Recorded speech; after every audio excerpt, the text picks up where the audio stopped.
बुझ्नुभयो बिचको भागमा तपाईँले केटिएम लेख्नुभयो त्यस पछाडि अनि यतापट्टि मैले तपाईँलाई के भनेको थिएँ 6630 है अनि त्यसपछि 3321 लेख्नु यो एरोबिल नम्बर हो है यो एरोबिल यो बिलको नम्बर हो क्या यो एभरेज दिने नम्बर हो क्या यो बुझ्नुभयो यो नम्बर चाहिँ तपाईँको अगाडिको भाग 157 भनेको चाहिँ आयटाको 3 लेटर कोड एभरेज दिएको हो त्यो पनि आयटाले दिन्छ हामी आयटा मेम्बर भएको हुनाले है पछाडि यो काठमाडौँमा इस्यु गरेको हुनाले हामीले केटिएम लेख्यौँ अनि 66303321 चाहिँ एरोबिल नम्बर हो त्यस पछाडि मैले तपाईँलाई आज के एक्सप्लेन गर्दै थिएँ भन्दाखेरि सिपरको नेम एन्ड एड्रेस यहाँ हामी सिपरको नेम एन्ड एड्रेस लेख्छौँ जस्तो अघि मैले भने जस्तै लक्ष्मी ह्यान्डिक्राफ्ट मैले अघि तपाईँलाई एक्सप्लेन गरिरहेको कुरा चाहिँ यो है 15157 चाहिँ कसले दिने भन्नुभयो सर हजुरले भर्खर यो तपाईँको आयटाले दिने आयटाले कट एभरेजलाई तिम्रो सबै डकुमेन्ट 157 बाट सुरु हुन्छ भने है आयटामा रेजिस्टर हुँदाखेरि उसको रेजिस्ट्रेसन नम्बर 157 हो कट एभरेजको बुझ्नुभयो नि अब ठमेल काठमाडौँ होइन नेपाल यसरी यसरी भन्छ क्या बिल म तपाईँलाई कम्प्लिट बिल पनि पठाइदिएको छु नि त्यहाँ टेलिफोन कति हो होइन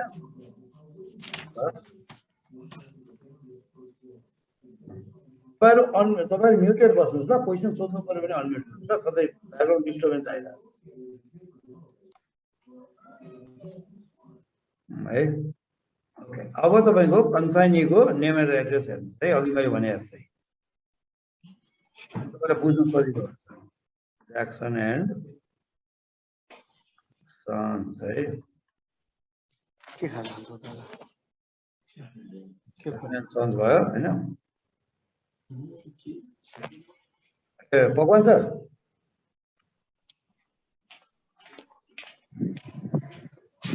भगवान सर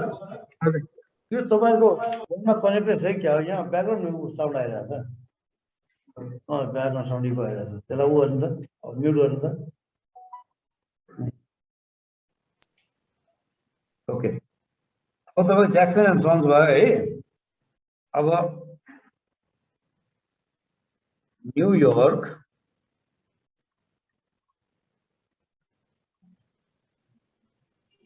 युएसए है telephone plus blah blah blah blah है अब यो पठाउने र पाउने भइसकेपछि यिनीहरूको सिपरको अकाउन्ट नम्बर र कन्साइनी अकाउन्ट नम्बर हामीसँग छैन किन यिनीहरू पनि नन सिपर र नन कन्साइनी होइन त्यसरी आयटामा यिनीहरू पनि रेजिस्टर्ड छैनन् अब issuing carriage agent name and city हामीले लिजेन्ड कार्गो भनौँ लिजेन्ड कार्गो ठमेल है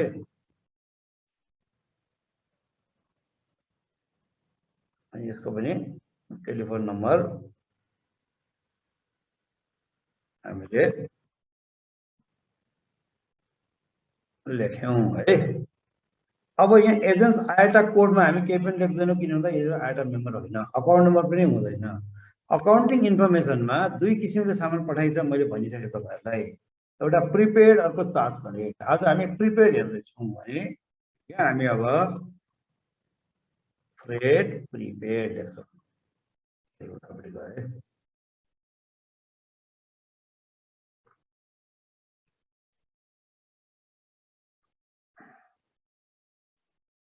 फ्रेड प्रिपेड हो त्यस पछाडि तपाईँ एयरपोर्ट अफ डिपार्चरमा हामी जाउँ है एयरपोर्ट अफ डिपार्चर यहाँनिर हामी के लेख्छौँ भन्दाखेरिको टिआइए काठमाडौँ नेपाल है रिक्वेस्टेड रुटिन र फर्स्ट क्यारियरमा क्युआर रुटिन चाहिँ के हो त भन्दाखेरि केटिएम त्यस पछाडि तपाईँको दोहा दोहाबाट जेएफके अघि मैले भनेको तपाईँलाई यो हो है त्यसपछि काठमाडौँबाट टिआईबाट तपाईँ टु भन्यो फर्स्ट सुरुमा कहाँ जानुहुन्छ त भन्दाखेरि तपाईँको रुटिन अनुसार के छ सुरुमा जाने कहाँ भयो दोहा सरी यहाँ भर्खरै आउँदैन त यहाँनिर आयो मै लेखिदिन्छु है तपाईँले बुझ्नुहोस् है त्यसलाई दोहा फर्स्ट क्यारियर कुन हो त दोहा जाने फर्स्ट क्यारियर कुन थियो हाम्रो फर्स्ट क्यारियर इज क्युआर कता रोडबाट जान्छ त्यसपछि फेरि टु अनि दोहाबाट कहाँ जान्छ त भन्दाखेरि अब दोहाबाट तपाईँको कहाँ जाने हो त सिधै जाने भयो JFK यसको पनि क्यारियर कुन क्यारियरबाट कुन एयरलाइन जाने भयो यो पनि जाने भयो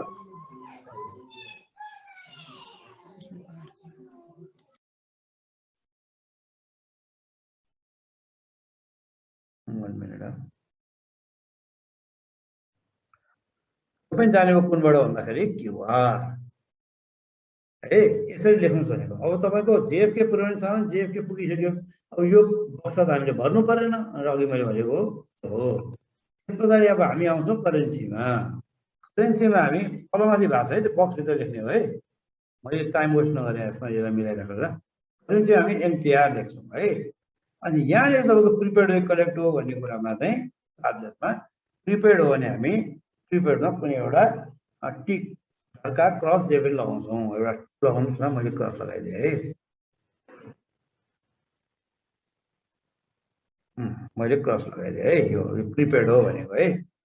त्यसै गरी यहाँ पनि अब कलेक्टमा केही पनि लेख गर्दिनँ है कलेक्टमा केही पनि गर्दिनँ यता गएर फेरि यो प्रिपेडमै मैले टिक लगाइदिएँ अब डिक्लेयर भ्यालु फर क्यारियर्स भन्यो अब एयरलाइन्सलाई क्यारियर्सलाई भ्यालु डिक्लेयर गर्नु पर्दैन हामी कारण हामी के गर्छौँ त NVD no value declare NVD को फुल फर्म के हो भन्दा नो भ्यालु कस्तो सामानमा भ्यालु डिक्लेयर गर्ने कस्तोमा नगर्ने भ्यालुएबल सामानमा भ्यालु डिक्लेयर गर्ने नन भ्यालुएबल डिक्लेयर नगर्ने कारणले हामीले नो भ्यालु डिक्लेयर NVD को full form no value declare हामीले लेख्यौँ अब कस्टमलाई पनि भ्यालु डिक्लेयर गर्नुपर्छ भनेर सोध्नु त्यो पनि पर्दैन भ्यालुएबल सामानमा मात्रै पर्छ नन भ्यालुएबल पर्दैन त्यही कारण हामीले NCV लेख्यौँ NCV को फुल फर्म हो नो कस्टम भ्यालु है नो कस्टम भ्यालु अब यतिसम्म तपाईँहरूले नबुझ्नुभयो केही छ हाम्रो सनयाजीले सुमित्रा म्याडमले नबुझ्नुभयो केही छ मलाई भन्नुहोस् त यहाँसम्म बुझिरहेछ सर बुझ्नु भएको छ है सनयाले बुझ्नुभयो सर यो CHGS मा किन खाली छोड्नु भयो कुनमा भन्नुहोस् अझै CHGS त्यो भनेको तपाईँको सेडेड पार्ट हो सेडेड पार्टमा चार्जेस भनेको हो त्यो CHGS भनेको चाहिँ सेडेड पार्टमा मैले भर्नु पर्दैन बुझ्नुभयो जस्तो अनि यो तपाईँको पर्दैन पहिले यहाँ प्रिपेड हो भनेर डिनोट गर्नुभयो आफ्नो एलएबिल होइन अनि NVD नो भ्यालु डिक्लेयर मैले भ्यालु डिक्लेयर गरेको छैन मेरो जेनरल कार्गो भन्नुभयो यता NCV नो कस्टम भ्यालु पनि यहाँ छैन भनेर भन्नुभयो यति मात्रै गर्ने यो ठाउँमा है बुझ्नुभयो है यहाँसम्म हजुर सर अगाडि बढे है त अलिकति अब हामी एयरपोर्ट अफ डेस्टिनेसन हो जाउँ कहाँ पठाएको यो सामान भन्दाखेरि हामीले यो पठाएको कहाँ हो भने न्युयोर्क हो यहाँ तपाईँ न्युयोर्क लेखे पनि हुन्छ यहाँ JFK लेख्नु पर्दैन है थ्री-लेटर कोडमा चाहिँ JFK लेख्नै पर्यो है एयरपोर्ट थ्री-लेटर कोडमा चाहिँ फेरि NYC लेख्न पाइँदैन त्यो कुनै बुझ्नुहोस् यहाँनिर सरी यो JFK लेखेको ठाउँमा चाहिँ तपाईँले NYC लेख्न पाउनुहुन्न इट्स नट अलाउड किन नट अलाउड भन्दा न्युयोर्कभित्र दुईवटा एयरपोर्ट छ एउटा JFK एयरपोर्ट छ अर्को तपाईँको लगोडा एयरपोर्ट छ त्यो कारणले तपाईँले JFK एयरपोर्ट जन अफ केनेडी नै पठाउन लागेको मैले लगोडा पठाउन आएको होइन भन्ने कुरा क्लियर गर्नु पर्यो else your cargo will reach another airport र एयरपोर्ट अफ डेस्टिनेसनमा चाहिँ तपाईँले न्युयोर्क लेख्न पाउनु भयो न्युयोर्कको JFK एयरपोर्ट भन्ने बुझ्नुभयो त यहाँ चाहिँ जन अफ केनेडी भनिराख्नु पर्दैन त्यो कारणले तपाईँले एयरपोर्टको थ्री-लेटर कोड थाहा पाइराख्नु पर्दैन त्यसको के अरे सरी एयरपोर्ट थ्री-लेटर कोड थाहा पाउनु पर्यो त्यसको फुल मिनिङ थाहा पाउनु त्यति जरुरी छैन किन तपाईँले जन अफ केनेडी लेख्नु पर्दैन लेखे पनि भयो ठुलो कुरो भएन तर लेख्नु पर्ने चाहिँ EW न्यू किन आउँछ यहाँ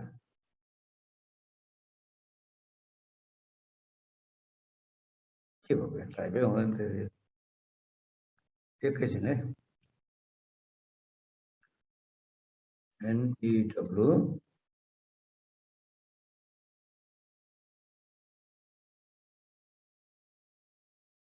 किन यहाँ टाइप हुँदैन भन्दा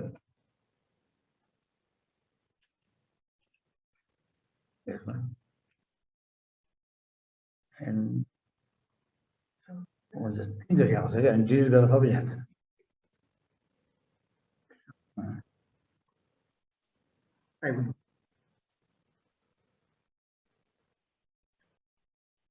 ठिक छ है। तपाईँ न्युयोर्क अब कमाएको दिएर भने युएसए पनि लेख्नु पर्यो है यहाँ एब्रोड डेस्टिनेसन। अब यो रिक्वेस्टेड फ्लाइट डेट भनिसकेपछि यो फ्लाइट नम्बरको कुरा आयो कि प्रत्येक फ्लाइटको नम्बर हुन्छ।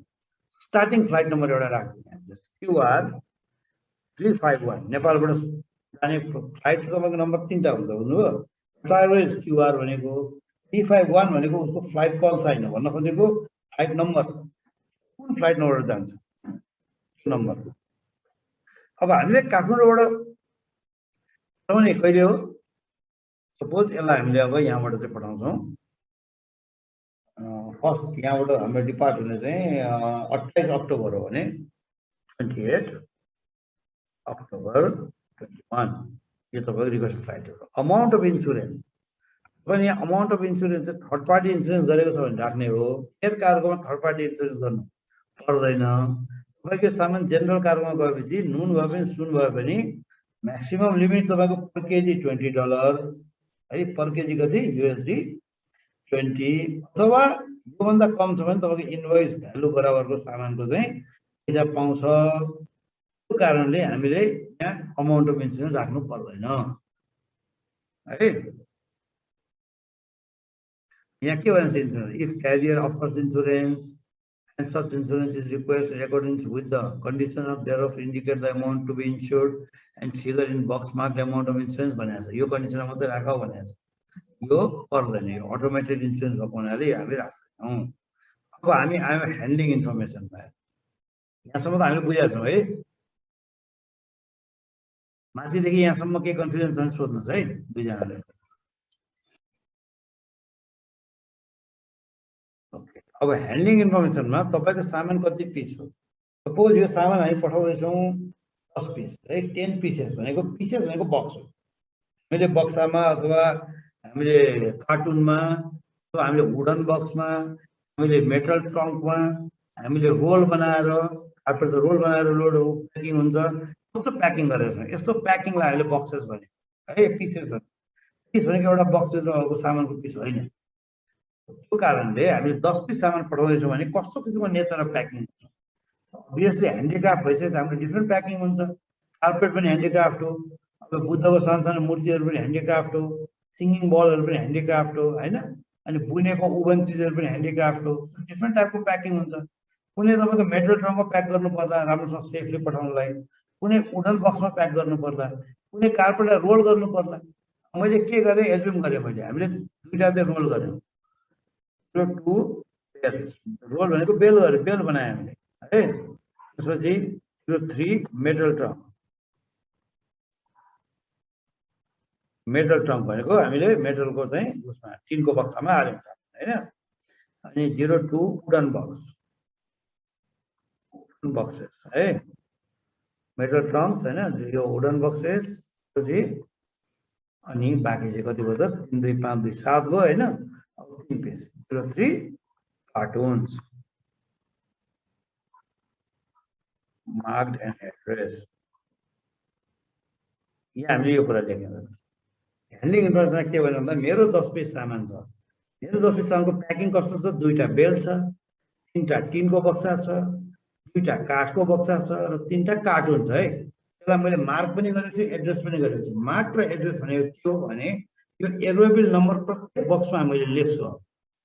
केले लेख्छु पर्मानेन्ट मार्करले लेख्छु। पर्मानेन्ट मार्करले प्रत्येक बक्समा मैले के लेखेको छु तपाईँको यो 607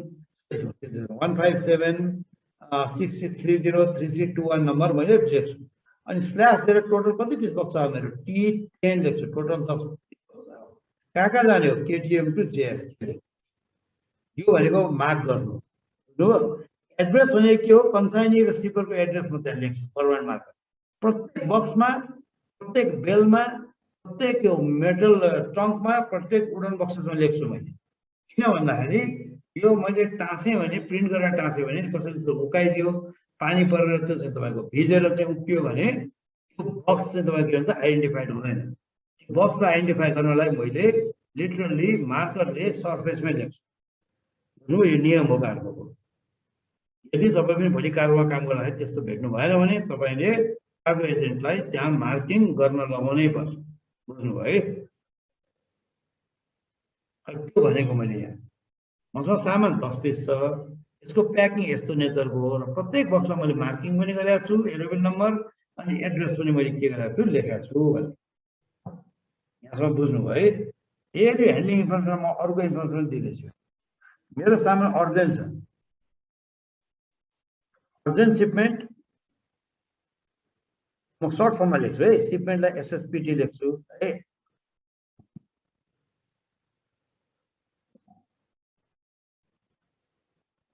अर्जेन्ट सिपमेन्ट है, प्लिज इएलएस भनेको प्लिज, इन्फो भनेको इन्फर्म, सिएनई भनेको कन्साइनी, U/ARR भनेको अपन अराइभल। सामान डेस्टिनेसन पुग्दासम्म कन्साइनीलाई पुग्न साथ खबर गरिदिनु है, सामान अर्जेन्ट हो भनेर मैले इन्फर्मेसन। अर्को इन्फर्मेसन फेरि म दिन्छु यहाँ।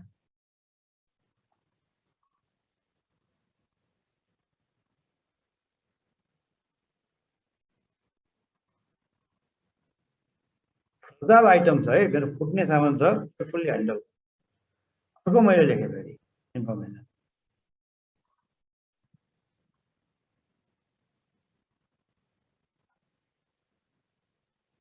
यो एरोवे बिल जुन हामीले बनाउँदैछौँ बिल, यो एरोवे बिलमा डकुमेन्ट पनि एट्याच छ है, हामीले इन्फर्म गर्यौँ है। यो एरोवेमा डकुमेन्ट पनि एट्याच छ। डकुमेन्ट भनेको के हो? अस्ति क्लासमा मैले एक्सप्लेन गराएको थिएँ, याद छ तपाईँलाई? म्याडम के याद गर्नुहुन्छ? डकुमेन्ट भनेको के हो एरोवेमा एट्याच गर्ने?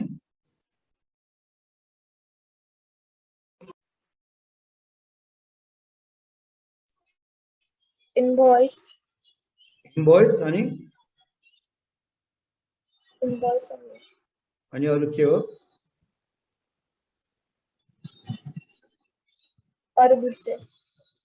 सुमित्रा म्याम के सम्झिनुहुन्छ इन्भोइस पछाडि?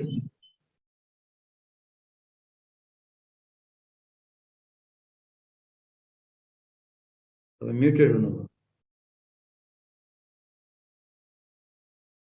सर मलाई याद नै आएको छैन कि यति बेला के। ओके ठिक छ याद आएन भन्नुहोस् न के हैन। इन्भोइस है अर्को प्याकिङ लिस्ट के है। इन्भोइस भनेको सामानको इन्भोइस भइहाल्यो हैन। यो सामान 10 पिस हामी पठाउँदैछौँ नि,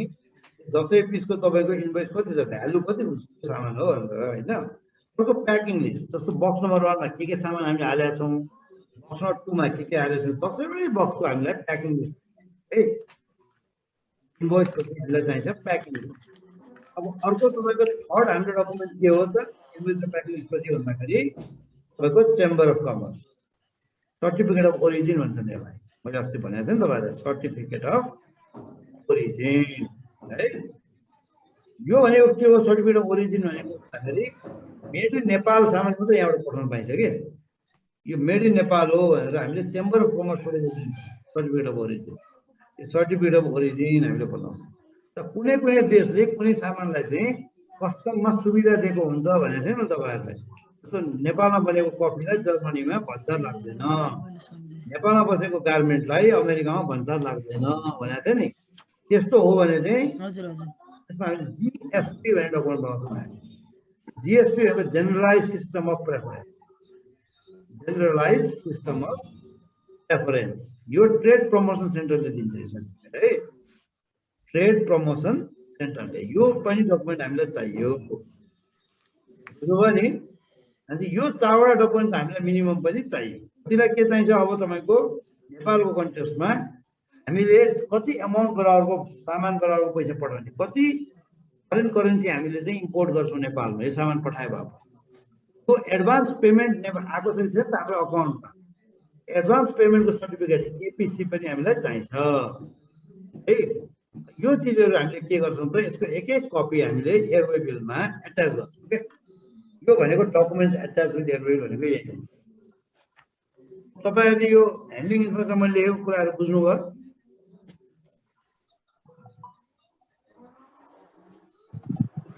भन्नुस् सर यो फेरि भन्नु न। URGNT पछि यो अर्जेन्ट सिपमेन्ट एसएसपीटी सिपमेन्टको सर्ट फर्म हो के। सिपमेन्ट भनेको कार्गो के, अर्जेन्ट कार्गो हो भन्नु। सिपमेन्टको सर्ट फर्म एसएसपीटी, प्लिजको सर्ट फर्म टीएलएस, इन्फो भनेको CNE भनेको कन्साइनीको सर्ट बुझ्नुभयो नि U/ARR अपन अराइभल यु भनेको अपन AR भनेको अराइभल यसलाई चाहिँ यस्तो भाषा युज हुन्छ भनेर तपाईलाई इन्ट्रोड्युस हुँदैन है बुझ्नुभयो नि सर्टकट भाषा युज हुन्छ यसलाई बुझ्नुभयो नि यो हामीले सिक्दै गएको के है पछि हामी युज टु हुन्छौँ बिस्तारै अब तल जाँदा म अब यहाँ हेर्नुहोस् नम्बर अफ पिसेस रिसिभ हाम्रो कति पिस सामान छ भन्नुहोस् त मलाई कति पिस सामान हो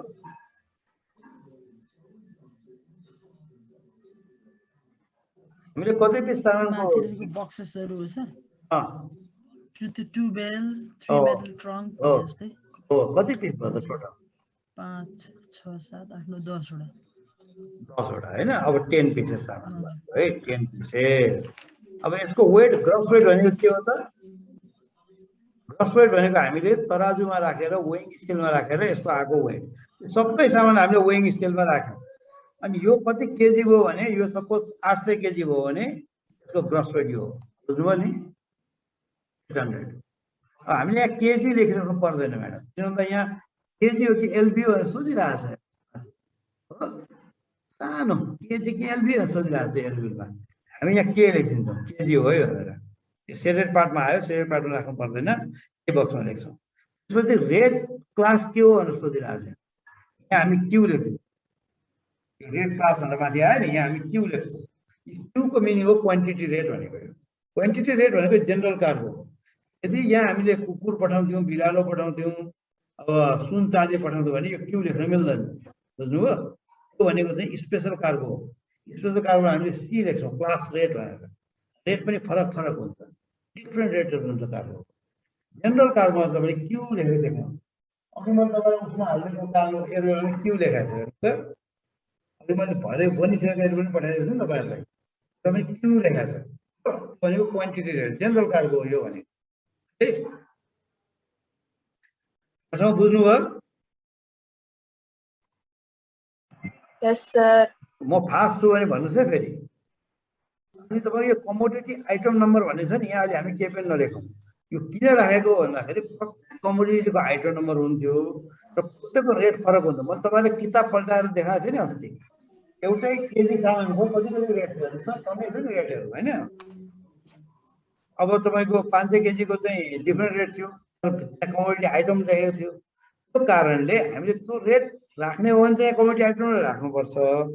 अहिले यो प्र्याक्टिसमा छैन त्यो कारणले हामी यहाँ लेख्दैनौँ अब हामी चार्जेबल वेटमा जान्छौँ चार्जेबल वेट भने के हो कस्टमरलाई चार्ज गर्ने हो कस्टमरलाई कति किलोको पैसा दिने छ अब हाम्रो सामान 800 किलो छ होइन अब कस्टमरलाई 800 किलो चार्ज गर्ने कि 700 किलो चार्ज गर्ने कि 1000 किलो चार्ज गर्ने कि कति चार्ज गर्ने 800 किलो चार्ज गर्न मिल्छ भन्नुहोस् त ग्रस वेट भनेको हुनाले वेट जति छ त्यति नै गर्नु पर्ला नि कि अस्ति हामीले वेटको त्यो भेरिएसन पढाएको थियो त्यो अनुसार हो कि एक्ज्याक्टली म्याडम एक्ज्याक्टली सुमित्राले ठ्याक्कै त्यो जुन अस्ति हामीले वेटको भेरिएसन पढाएको छौँ त्यो हामीले कन्फर्म गर्ने पर्छ त्यो कहाँबाट निस्किन्छ सनाया वेटको भेरिएसन कहाँबाट निस्किन्छ के भन्नुभयो जस्तो तपाईँको 800 किलो सामान भयो नि यो स्केलमा राख्दाखेरि यो हामीले कस्टमरसँग 800 किलोको पैसा लिने कि अलिक बढीको अथवा अलिक कमको लिने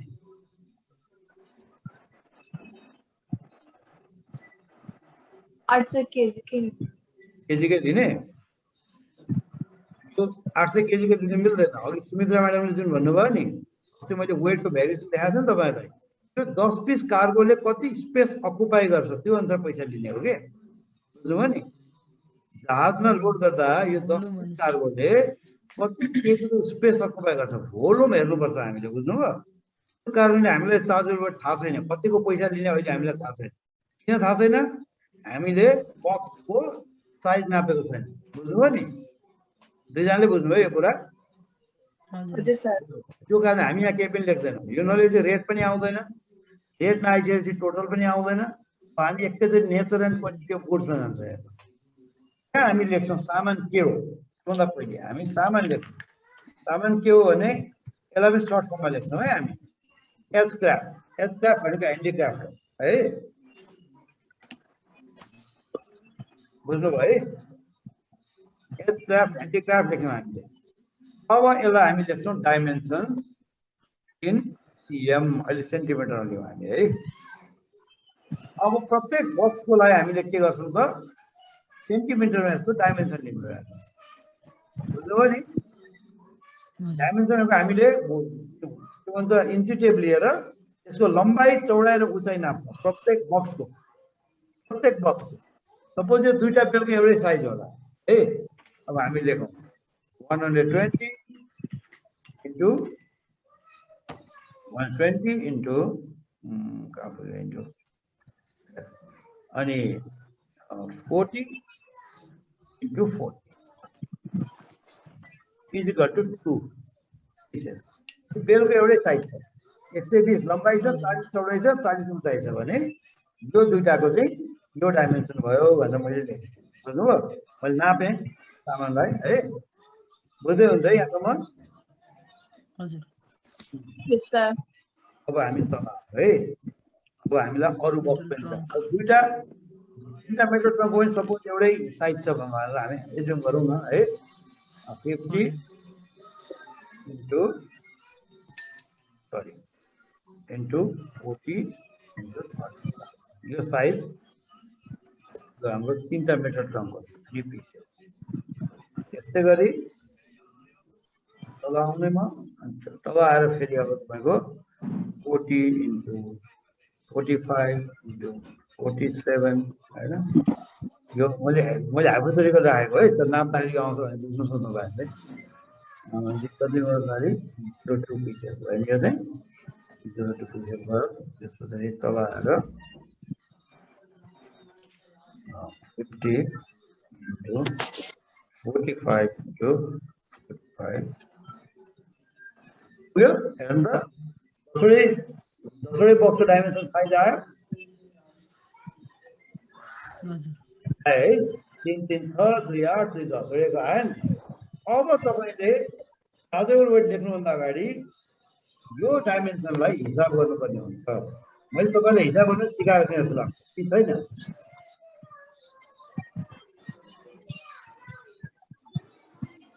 क्याल्कुलेट गर्न सिकाएको छु तपाईहरुलाई छैन है अब आज हामी सिकौँ है यसलाई यो क्याल्कुलेसन चाहिँ छैन यति सिकौँ है हामी अब यो भनेको के हो भने तपाईको अब यसलाई तपाईले के गरे साइज त आइहाल्यो त्यसमा कुनै ठुलो साइज भयो बक्सलाई तपाईले नाप्नु भयो हैन बक्स नापेर साइज आयो नट अ प्रब्लम थाहा भइहाल्यो हामीलाई अब यसको साइज निकाल्न हामी के गर्ने यसको फर्मुला तपाईले लेखेर राख्नुहोस् है यो फर्मुलालाई यदि तपाईले डाइमेन्सनलाई सेन्टिमिटरमा लिनु भएको छ भने सीएम मा तपाईले यो टोटल प्रोडक्टलाई 6000 ले डिवाइड गर्नुपर्छ कतिले 6000 6000 ले है यदि तपाईले यो साइज चाहिँ इन्चमा लिनु भएको छ भने तपाईले के सेन्टिमिटर कि इन्चमा लिने हो नि त साइज हैन इन्चमा लिए पनि भयो सेन्टिमिटर लिए पनि भयो अहिले मैले सेन्टिमिटर लिएको छु कारणले म के गर्छु 6000 ले डिवाइड गर्छु प्रोडक्टलाई है मैले इन्चमा लिएपछि त्यो प्रोडक्टलाई के गर्छु 366 ले डिवाइड गर्छु बुझ्नुभयो यो तपाईं नोट गर्नुस् है दुईजनाले if we take dimension in centimeter and we divide the product by 6000 if we take the dimension in inch and we divide the product by 366 if I take dimension in inch divide by 366 if I take the dimension in centimeter I divide by 6000 अब तपाईहरु दुईजनाको mobile phone निकाल्नुस् है अगाडि राख्नुस् अनि calculate गरौँ हामी तीनजना सँगै अब कसरी क्याल्कुलेट गर्ने 120 छ त्यहाँ फर्स्ट डाइमेन्सन हेरौँ इन्टु 40 छ इन्टु 40 छ हो कि हैन हो 120 इन्टु 40 इन्टु 40 छ नि त हामी क्याल्कुलेट चाहिँ गर्छौं 120 इन्टु 40 into 40 into 2 pieces पनि छ नि त हैन दुईटाको भएकोले into 2 पनि गरौँ प्रोडक्ट जति आउँछ 384,000 आउँछ प्रोडक्ट है तपाईहरुको आयो यदि हजुर त्यसलाई डिभाइड बाइ 6000 त्यसलाई डिभाइड बाइ यो त सीएम मा भएर 6000 हो सर एक्ज्याक्टली है अब कति आयो त 6000 डिभाइड गर्दा भन्नुस् त मलाई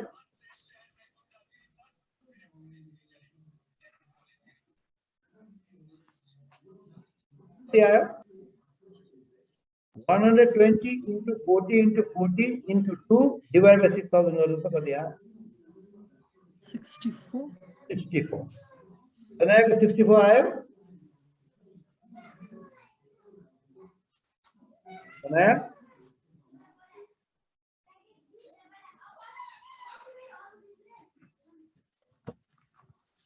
बनाया आर यू क्याल्कुलेटिङ Yes, sir. तपाईको 64 आयो Yes, sir. आयो है अब बुझ्नु भयो यो कुरा अब यो भने के हो खास 64 भने यो भनेको 64 केजी हो यो 120 into 40 into 40 डाइमेन्सन भएको सेन्टिमिटर डाइमेन्सन भएको दुईटा बक्सले 64 केजी को स्पेस अकुपाई गर्छ भनेर बुझ्नु हो त्यस्तै गरी अब हामी के गर्छौं ल जान्छौं ल गएर अब यसको 64 हामीले एक ठाउँ नोट गरेर 50 into 40 into 30 into 3 divided by 6000 गर्छौं यहाँ 30 आयो यो 30 केजी को सेकेन्ड डाइमेन्सन हो 30 केजी त्यस्तै गरी third dimension 40 into 45 into 47 into divided by यहाँ आयो हाम्रो 28.2 अनि फोर्थ डाइमेन्सन कति आउँछ अब 50 into 45 into 45 into 3 pieces divided by 6000 त्यसको आयो 50.62 अब यो सबैलाई हामीले जोड्छौं एड गर्छौं 64 plus 30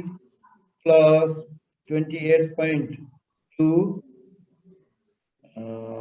plus 50.62 अब यो पोइन्ट मा आयो हेर्नुस् 172 point something आयो हैन अब तपाईले म्याथमेटिक्स को पुरानो नियम जुन छ पोइन्ट पछि 5 भन्दा माथि आयो भने एक जोड दिने हिसाबले यसलाई 172.5 173 केजी यो कार्गो चाहिँ साइज वाइज 173 केजी मात्र स्पेस अकुपाई हुँदै रहेछ बुझ्नुभयो त 10 पिस सामानले जम्मा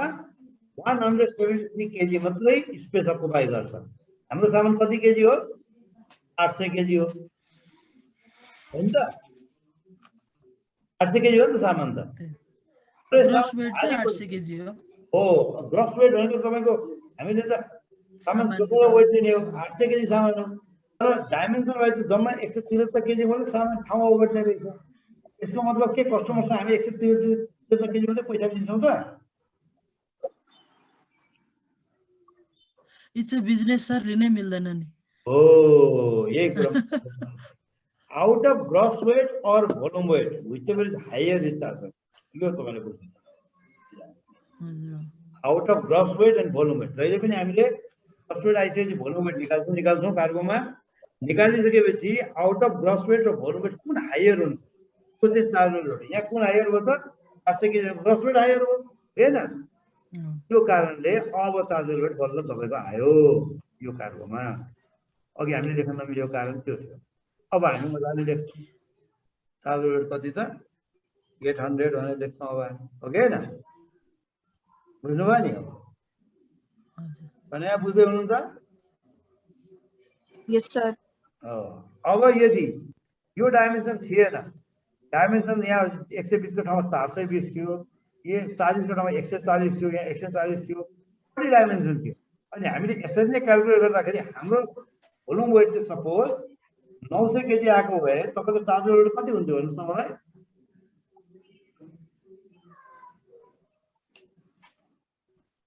यो डाइमेन्सन फरक हुन्थ्यो ठुलो डाइमेन्सन हुन्थ्यो तपाईको भोल्युम वेट चाहिँ सामानको 900 केजी आउँथ्यो भोल्युम वेट भोल्युम क्याल्कुलेट गर्दाखेरि हामीले जस्तै क्याल्कुलेट गर्यौं LWF divide by 6000 900 KG weight आयो भने तपाईले कति पैसा दिनु पर्यो कस्टमरसँग भोल्युम वेट के लिनु पर्यो नि किनभने out of gross weight and volume weight whichever is higher that is chargeable weight. त्यो कारणले तपाईको चार्ज वेट कति हुन्थ्यो त त्यो कन्डिसनमा तपाईको चार्ज वेट हुन्थ्यो 900 केजी हैन किन तपाईको भोल्युम वेट त 900 केजी को आयो ग्रस वेट त 800 छ अब तपाईको सामानले चाहिँ 900 केजी को ठाउँ खाने अनि तपाईको सामान चाहिँ 800 केजी हुने भने चाहिँ तपाईले पैसा त कस्टमरसँग 900 केजी को लिनुहुन्छ किन अब सामानले 900 केजी को स्पेस खायो अघिको केस के भयो हाम्रो जम्मा 173 केजी को स्पेस खायो भने कस्टमरसँग हामी 173 केजी पैसा दिदैनौं पहिले भारी सामान दिनु हो थ्यांक यू भेरी मच भन्छ पैसा चाहिँ 800 केजी दिन्छौं यहाँ कुरा बुझ्यो सनया यस सर बुझ्यो अब भोलि हामी भोल्युमेट्रिक गर्छौं अनि तपाईले अझै फर्दर बुझ्नु त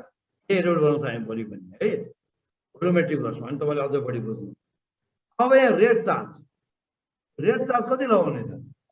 कहाँबाट हेर्ने हो तपाईलाई अस्ति मैले किताब दिएको थिएँ याद छ दुईटा किताब दिएको थिएँ एउटा वर्ल्ड वाइड रेट अर्को नर्थ अमेरिकाको रेट जो जेएफके नर्थ अमेरिकामा पर्छ नर्थ अमेरिकाको किताब पल्टाएर त्यहाँ जे रेट राखेको छ त्यही लेख आयटाको ट्याग बुक बुझ्नुभयो सपोज ट्याग बुकमा छ 500 रुपैयाँ पर केजी अब हामीले 500 रुपैयाँ त्यो भइसकेपछि के भनेको त अब 800 into 500 800 केजी को पर केजी 500 को गर्दै के हो त कति हो 400000 हैन यो तपाईको टोटल हो कि हैन बुझ्यो यहाँसम्म बुझ्यो सर किन गरेको थाहा भयो यो वेटलाई रेटले मल्टिप्लाई गरेको है यो फेरि हात्तीको देखाउने दाँत हो चपाउने दाँत होइन है यो बुक गरेर त मार्केटमा सेल हुँदैन मैले तपाईँलाई अस्ति भने पनि हो कि हैन हजुर त्यस्तै गरी अब हामी तल 40 सरी यही रेट हामी राख्छौं हैन अनि अब यहाँ प्रिपेड र करेक्ट के रहेछ बक्सा हेर्नु प्रिपेडमा गएर हामी यो रेट राख्छौं किन करेक्टमा हामी छुँदैन हामी त प्रिपेड एरेबल बनाएको हो नि हैन अब भ्यालुएसन चार्जमा भ्यालुएसन केही पनि छैन सामानको ट्याक्स पनि लाग्दैन दुईटै लाग्दैनौँ अदर चार्जेस ड्यू एजेन्ट भन्ने छ यहाँ है अब सनया र म्याडम दुईजनाले मलाई भन्नु पर्यो आज अनलाइनमा फर्स्ट डे क्लास हो मैले अघि सिस्टमको स्टडी भयो हैन मैले अहिले एक्सप्लेनेसन गरिरहेको छु यति तपाईले बुझिराख्नु भएको छ यो इन्फर्मेसन ओभरलोडेड भयो जस्तो लाग्छ कि कन्टिन्यू गरौँ त्यहाँबाट मलाई भन्नु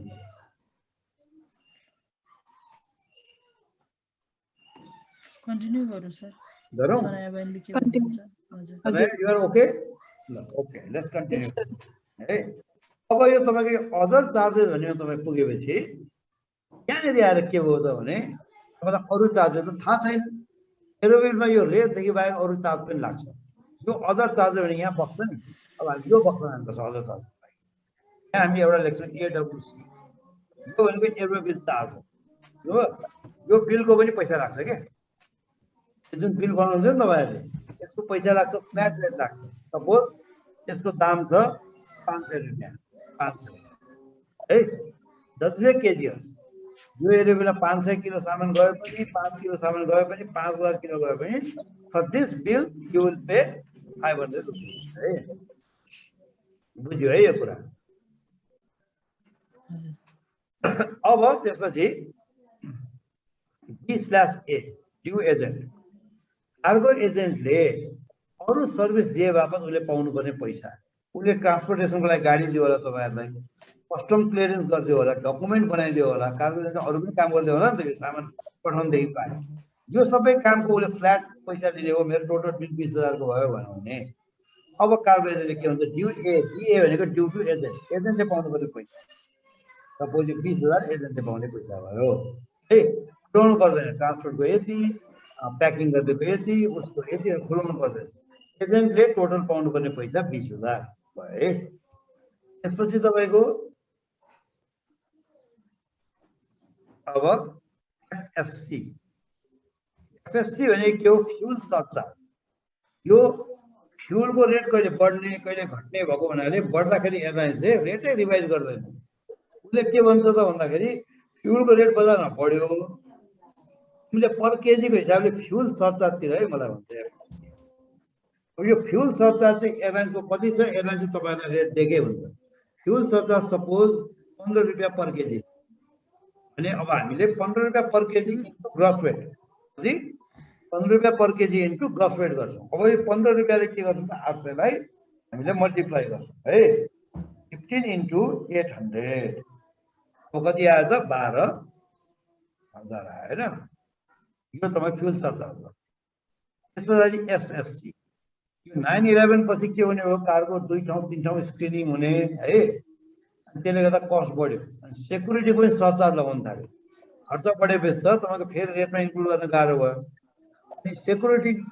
सर्भिस प्रोभाइड गरे बापत कारको लागि सरचार्ज लगायो, त्यसलाई हामी एसएससी भन्छौँ है, सेक्युरिटी सरचार्ज। अब यो सेक्युरिटी सरचार्ज तपाईँको के भयो त, जो पनि पर केजी हुन्छ। सपोज 10 रुपियाँ पर केजी छ भने 10 रुपिस पर केजी भयो भने कति भयो त, अब यसको ग्रस वेट इन्टु 10 रुपिस 8000 भयो। अनि यो फ्युल सरचार्ज सेक्युरिटी सरचार्ज पनि नथालेन। सपोज कारको भित्र प्लास्टिक किन्नु पर्यो, कारको लागि तपाईँको बाँध्नलाई बेल्ट किन्नु पर्यो, डोरी किन्नु पर्यो, सब खर्च त कभर भएन। अब हेभी कारको आयो तपाईँको फकलिफ्ट युज गर्नु पर्यो, अर्को मिसेलेनियस भरपाई भइपरि आउने खर्च मिसेलेनियस सरचार्ज भन्छ त्यसलाई है, MYC miscellaneous surcharge, sorry MSC miscellaneous surcharge पनि हामीले लगाउँछौँ। यसलाई पनि हामीले सपोज 10 रुपियाँ पर केजी लगायौँ भने यो पनि 8,000 भयो। यति चार्जेसहरू चाहिँ रेटदेखि बाहिरको चार्ज हो, बुझ्नुभयो। कारगो रेट छ नि, रेटदेखि बाहिरको कस्टमरले तिर्नुपर्ने चार्ज यो पनि हो। मलाई भन्नुहोस् यहाँ तपाईँले नबुझ्नु हो के छ?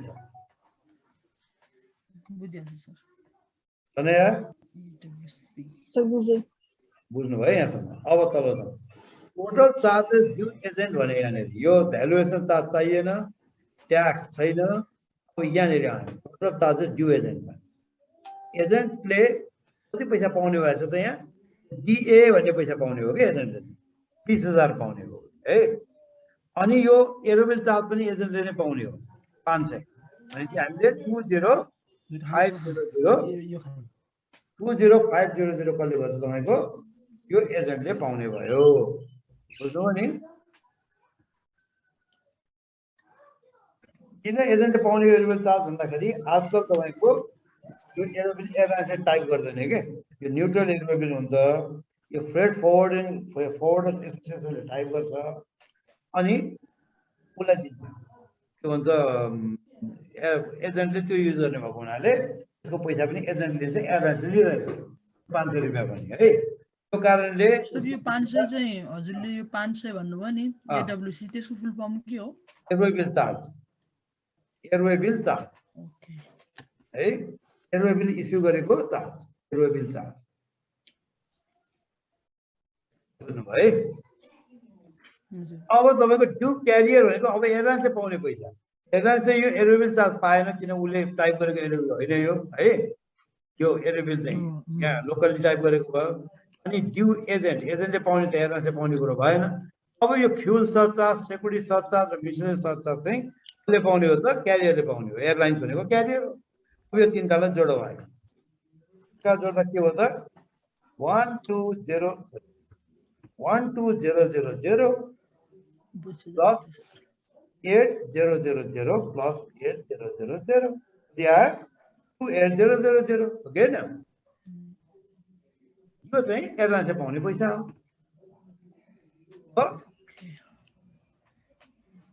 फ्युल सरचार्ज एयरलाइन्सले लगाएको हो, सेक्युरिटी सरचार्ज एयरलाइन्सले लगाएको हो, मिसलेनियस सरचार्ज पनि एयरलाइन्सले लगाएको चार्ज हो। त्यो कारणले यो तिनटा चाहिँ ड्यू क्यारियर हो, एयरलाइन्सले पाउनु पर्छ। अब हामी टोटल प्रिपेड बताउँ। टोटल प्रिपेड भने के हो, टोटल तिर्नुपर्ने पैसा चाहिँ कति हो त कस्टमर चाहिँ भन्दाखेरि अब माथिको 400000 प्लस 20500 प्लस 28000 448,500 होइन। यो इन्जिनियरले तिर्नु पर्यो हो कि हो मिल्यो कुरा मिल्यो न सर कसरी आयो बुझ्नु भने क्या गरे हेर्नु हजुर हजुर हजुर टोटल प्रिपेड मिल्यो कुरा हजुर मिल्यो है सनया मिल्दैछ कुरा बुझ्दै हुनुहुन्छ यस सर ओके अब हामीले कलेक्टतिर केही पनि लेखेन झुक्किएर तपाईँले कलेक्टतिर केही लेख्नु हो भने तपाईँको एरिबल भोइड हुन्छ है यो त्यसले काम गर्दैन किन यति पैसा चाहिँ के हो त तपाईँको सिपरले ओरिजिनल तिर्छ भने हो अहिले लेख्ने बित्तिकै सक्ने पैसा चाहिँ कन्साइनले उता पनि तिर्छ भने बुझिहाल्छ उहाँले यता छुनै भएन मिस्टेक पनि यति गरिसकेपछि तपाईँको अब सिपर अथवा यसको एजेन्टको चाहिँ सिग्नेचर चाहियो हामीलाई को हो त सिपर अथवा यसको agent sipper suppose Lakshmi garment हो लक्ष्मी गार्मेन्टको मान्छेले सिग्नेचर गर्छ अनि यो एरिबल कहिले बनाएको हामीले आज बनाएको पर्सिको आज भनेको 26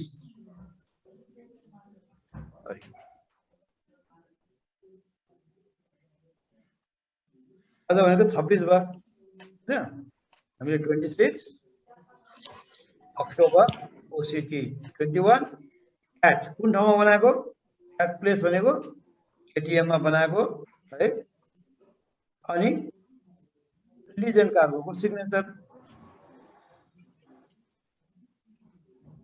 को मान्छेको अनि यहाँ पनि तपाईको एरोबी नम्बर माथि मात्रै थियो हाम्रो एरोबी नम्बर यहाँ पनि अब फेरि टाइप गर्छौं 157 किन एरोबी नम्बर एक ठाउँमा चाहिँ गरेर हुँदैन it has to be 2 or 3 places यहाँ चाहिँ केटीएम लेखिदिनु पर्दैन माथि लेखिएको हुनाले